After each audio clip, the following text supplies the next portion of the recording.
आज ये जीव कहाँ भटक गया है।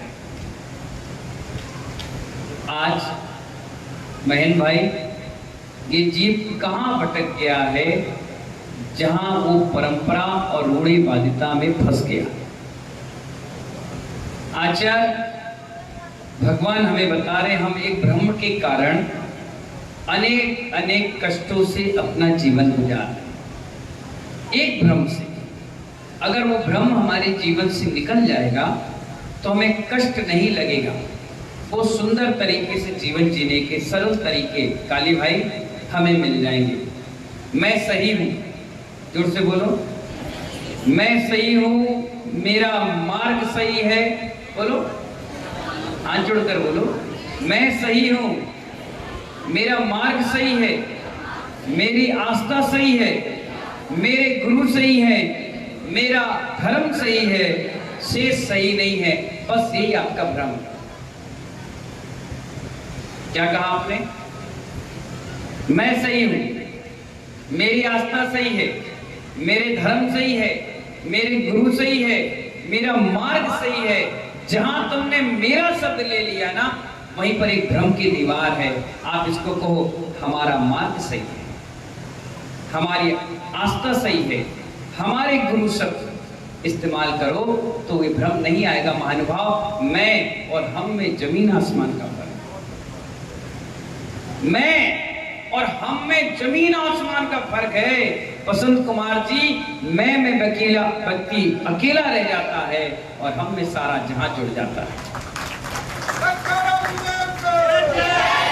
तुम अगर ये कहोगे कि मैंने ये काम किया, तो तुम्हारे सबसे बड़ा भ्रम है। आप कहोगे हमने ऐसा काम किया, हम लोगों ने मिलकर काम किया, तो मालूम है कितने लोगों का पुण्य और कितने लोगों की आस्था उससे जुड़ जाती है।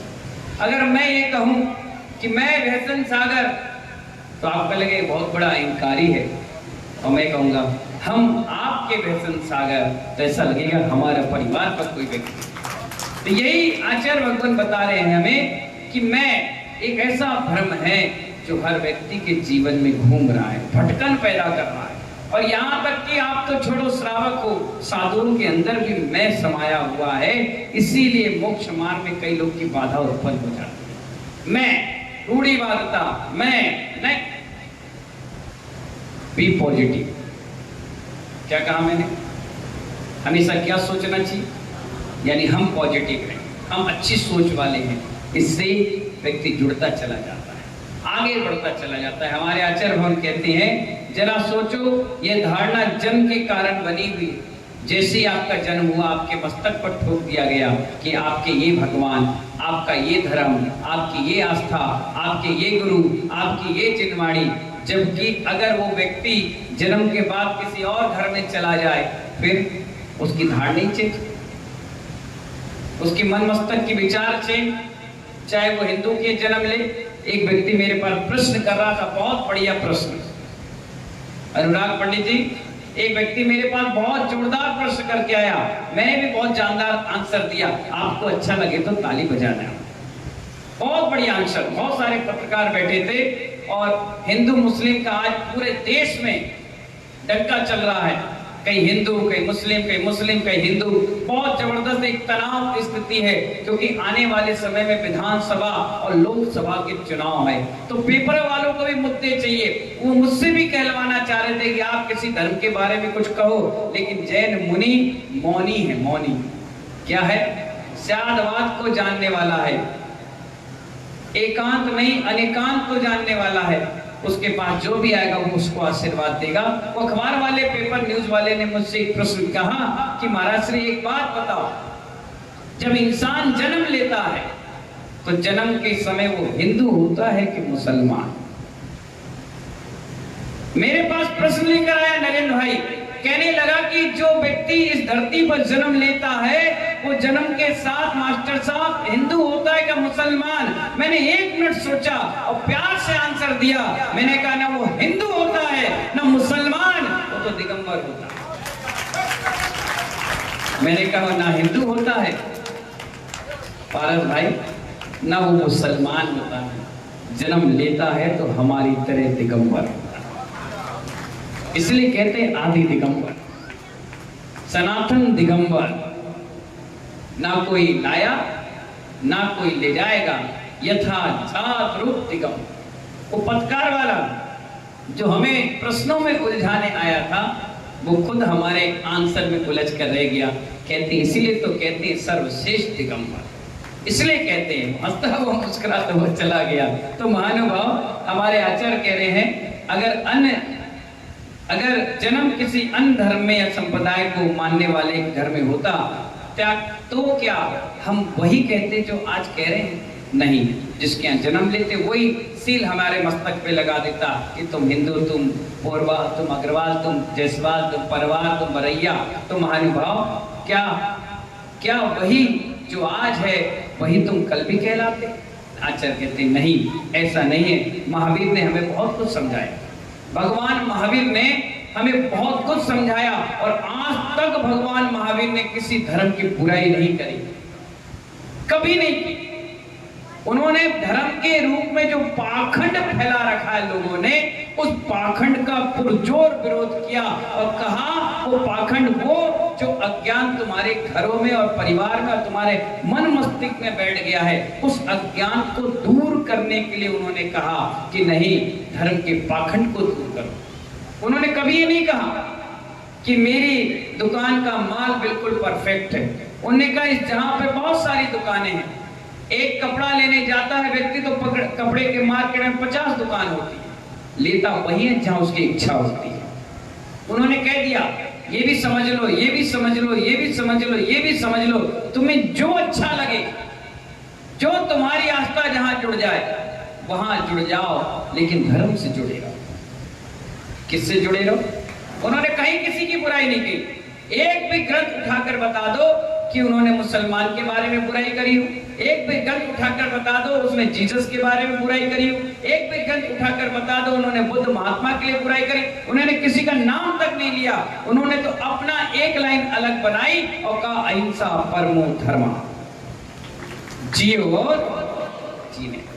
बस इतना सुंदर सा सब्जेक्ट हमें दिया और हम एक छोटे से सब्जेक्ट से उलझ करके रह गए। किसमें? रूढ़ी परंपराओं में, किसमें? परंपराओं में, किसमें? फलाना ठिकाना, ऐसा वैसा, ये वो, और इससे हमारी समाज का पतन होना चालू हो गया। मुट्ठी भर लोग, चंद गिनती के लोग, और उसमें भी उलझ करके लड़ मर के भटक गए। इसलिए महानुभाव हमारी समाज का जतन होना चाहिए, और जतन के जगह महानुभाव पतन होना चाहिए, बिखराव हो गया। इसलिए आचार्य कहते हैं कि शायद हम समझ नहीं पाए और समझ करके भी अनजान बने हुए हैं।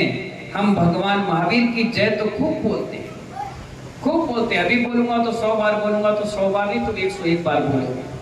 ऐसा कोई नहीं है जो मना करेगा, लेकिन उनकी बात को जिंदगी में कभी नहीं उतार पाते। उन्होंने कितनी अच्छी बात बोली, उन्होंने संसार को, पूरी मानव जाति को एक अद्भुत चमत्कारी सिद्धांत दिया। उन्होंने बहुत बढ़िया सब्जेक्ट दिया। उन्होंने कहा दोष वादे च मौनम। क्या कहा? जोर से बोलो। दोष वादे च मौनम। हाथ जोड़कर बोलो, बोलो दोष वादे च मौनम।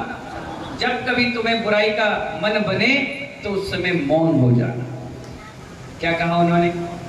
कभी किसी बुराई को दिखे तो हमेशा मौन हो जाना। कई लोग आते हैं, अभी भी आते हैं, अच्छे बोले प्रोग्राम चल रहे, अच्छे बोले कार्यक्रम चल रहे हैं, आएंगे अकेले में, जब कोई नहीं होगा, जब उनके मतलब के लोग होंगे तो जरूर बोल के जाएंगे ये अच्छा नहीं है, ये बुरा है, ये ऐसा है, वो ऐसा है, ये ऐसा कर रहा, वो ऐसा कर रहा, और मैं सुनता ही नहीं। अरे महाराज जी आपसे बोल रहे। मैंने कहा दोष वादे च मौनम,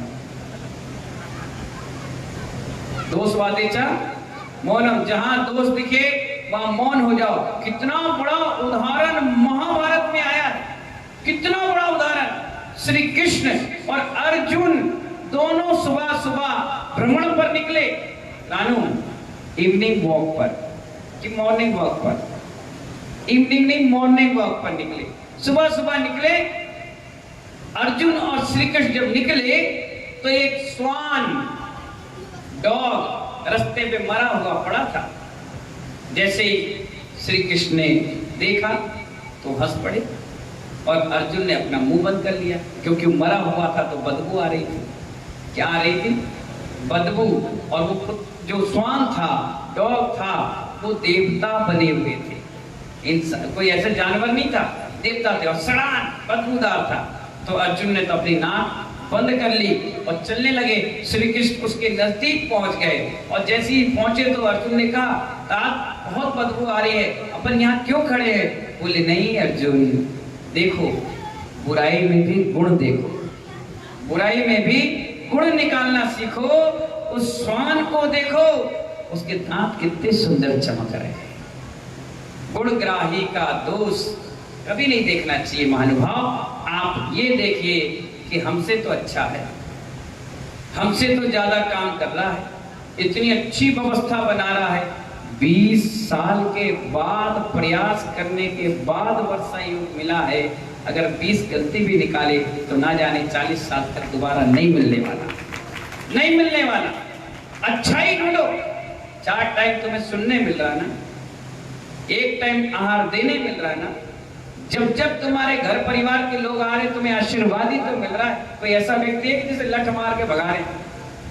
एक आध काली तुमने किसी को भगाया क्या है? सुरेश चंद जी, तुमने किसी धक्का मार के भगाया? जो आया तो हमने सम्मान को दिया, उसने मैं बोला और हमने हम कहा। हर क्वालिटी में नंबर 1 निकले। अब कई लोग की आदत होती है कि उनको रोटियां नहीं पसंदी, उनको बाहर की रोटियां पसंद आती, तो कोई बात नहीं, आराम से आनंद लीजिए। तो इसीलिए मैंने कहा कभी भी मैं शब्द का उपयोग अपने लाइफ में मत करना। बी पॉजिटिव सोचना, हम कहना। अगर घर में किसी व्यक्ति ने सब्जी बनाई और अगर पिताजी ने तारीफ कर दी तो इतने फूल मत जाना और आके बमक के खड़े हो जाना, हमने बनाई, मैंने बनाई, मैंने बनाई। नहीं, सब्जी लाने वाला कौन था? बोलो।